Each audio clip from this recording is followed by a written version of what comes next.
एक सन्यासी थे, स्वामी रामतीर्थ। सामने बैठे श्रोताओं को कहानी सुना रहे थे, पुराने काल की कहानी।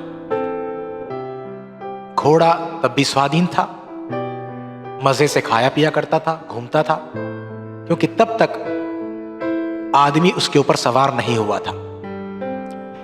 एक बार घोड़ा और बारासिंगा का झगड़ा हो गया। बारासिंगा के पास तो हथियार थे, उसके सींग। बलवान बारासिंगा ने अपने सींगों से घोड़े को घायल कर दिया। जख्मों से पीड़ित घोड़ा बारासिंगा को सजा देने का रास्ता खोजने लगा। कुछ सोचते विचारते एक आदमी के पास जाकर उसने कहा, क्या आप मेरी मदद कर सकते हैं? मैं बारासिंगा को हराना चाहता हूं। उसकी विनती स्वीकार करते हुए आदमी ने कहा, चलो मुझे बारासिंगा के पास ले चलो। घोड़ा आदमी को पीठ पर सवार करते हुए वन में पहुंचा। वहां पहुंचने पर आदमी ने बारासिंगा को हरा दिया और दूर दूर तक भगाया। घोड़े को बड़ा हर्ष हुआ। आदमी को धन्यवाद देते हुए उसने कहा, अब मेरा काम हो गया, कृपया करके आप मेरी पीठ से नीचे उतर जाइए। लेकिन उस अवसरवादी ने उस घोड़े को पकड़ लिया और छोड़ा नहीं, उसे अपना गुलाम बना लिया। देखो तो, घोड़े ने अपनी शत्रुता पर विजय तो पाई, पर परिणाम अपनी स्वाधीनता हमेशा के लिए खो बैठा। इस कहानी के कथाकार का नाम स्वामी रामतीर्थ। आप जटिल विषयों को सुलभ और सुगम भाषा में समझाया करते थे। अब ऊपर बताई कहानी का तात्पर्य क्या है? घोड़ा और बारासिंगा दोनों जंगल के निवासी, उनके आपसी झगड़े का फल कौन सा? तो दोनों आदमी के गुलाम बने। इसी प्रकार अगर किसी देश के अंदर आपसी झगड़ा हो जाए तो विदेशी लोग उसका फायदा उठाकर उस देश के मूल लोगों को गुलाम बना लेते हैं। स्वामी रामतीर्थ का पूरा नाम गोस्वामी तीर्थ राम था। रामचरितमानस काव्य के रचयिता संत तुलसीदास के आप वंशज थे।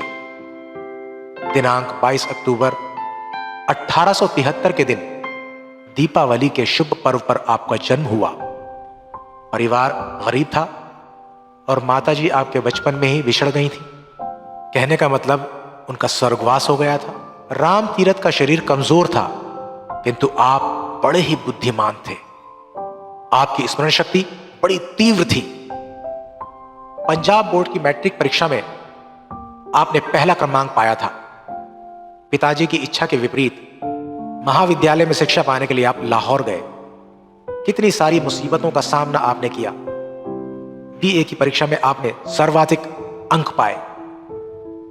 तीर्थराम शरीर से बड़े ही कमजोर थे, इसका आपको बहुत दुख हुआ करता था।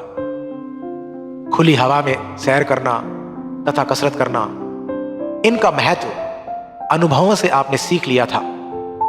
पोषक आहार एवं उचित मात्रा में कसरत करते रहना अपने शरीर को मजबूत बनाने के लिए आपने काफी ध्यान दिया और शरीर को बलवान बनाया।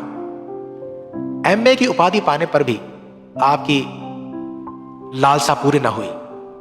जैमिनी, कपिल, कणाद, गौतम, व्यास, शंकराचार्य, पतंजलि आदि अनगिनत ऋषियों के ग्रंथों का और साथ ही कबीर, तुलसीदास, सूरदास, तुकाराम आदि की रचनाओं का भी आपने पठन किया। हिमालय में भ्रमण, उपनिषदों का अध्ययन आदि करते आखिर चलकर सन 1898 में ब्रह्मपुरी में आपको आत्म साक्षात्कार हुआ। लगातार 6 महीने हिमालय में आपने घनघोर तपस्या की। सन 1901 में आपने संन्यास ग्रहण करने का संकल्प लिया। तीर्थराम अब स्वामी रामतीर्थ बन गए। स्वामी रामतीर्थ ने 2 बरस अमेरिका में भ्रमण किया। अमेरिका के अलग अलग नगरों में आपने सदुपदेश दिए। स्वामी जी का व्यक्तित्व उन सभी ने स्वामी विवेकानंद जैसा ही प्रभावित माना। आपके भाषणों की पुस्तकें यहां in the woods of God realisation, मतलब ईश्वरीय साक्षात्कार के वन में, इस नाम से विख्यात हुई। स्वामी विवेकानंद के समान ही आपने भारतीयों को जागृत करने का व्रत उठाया। आप कहा करते थे, भारत को स्वाधीन बनना ही चाहिए और वह स्वाधीन बन ही जाएगा।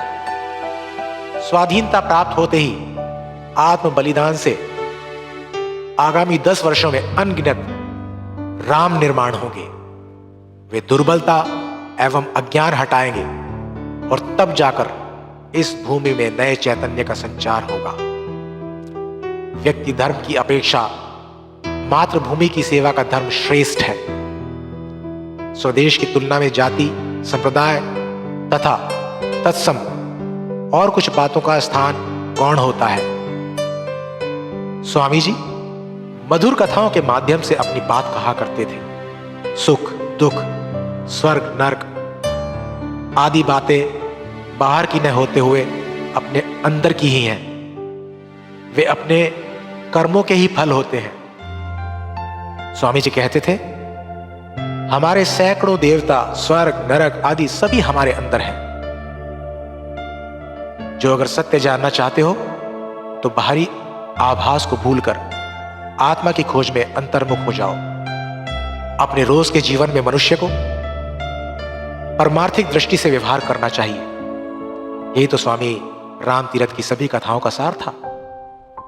तभी तो आपने अपने मार्गदर्शन को व्यवहारिक वेदांत ऐसा नाम दिया। स्वामी राम तीरथ का जीवन सिर्फ 33 वर्षों का ही था।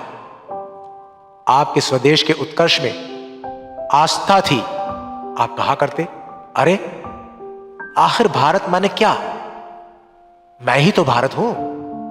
मेरा शरीर मानो भारत की भूमि ही है। 2 पिंडलियां माने मालाबार और चोलमंडल। मेरे चरण कन्याकुमारी, मेरा सिर हिमालय, मेरे बाल गंगा, ब्रह्मपुत्र आदि प्रचंड नदियां, मेरा हृदय मानो राजस्थान एवं गुजरात का मरुस्थल। मेरे फैले हुए बाहु माने पूर्व पश्चिम दिशाएं। राम तीरथ मानते थे कि हर एक व्यक्ति देशभक्त हो, स्वदेश का अभिमान बढ़ाए और असीम परिश्रम करे। स्वामी जी ने स्वयं इसी उद्देश्य की पूर्ति हेतु जीवन बिताया। इनकी इस कहानी से यही बोध मिलता है कि अगर किसी भी देश में अंदरूनी मतभेद हैं, विदेशी उस पर आक्रमण करके देश के धनी बन जाते हैं और उस पर अपना सिंहासन जमा लेते हैं। स्वर्ग नरक, सुख दुख ये बातें बाहर नहीं हैं, वे अपने अंतर्मन में ही हैं। अपने देश के सम्मान को बढ़ाने के लिए हर व्यक्ति को असीम परिश्रम करना चाहिए।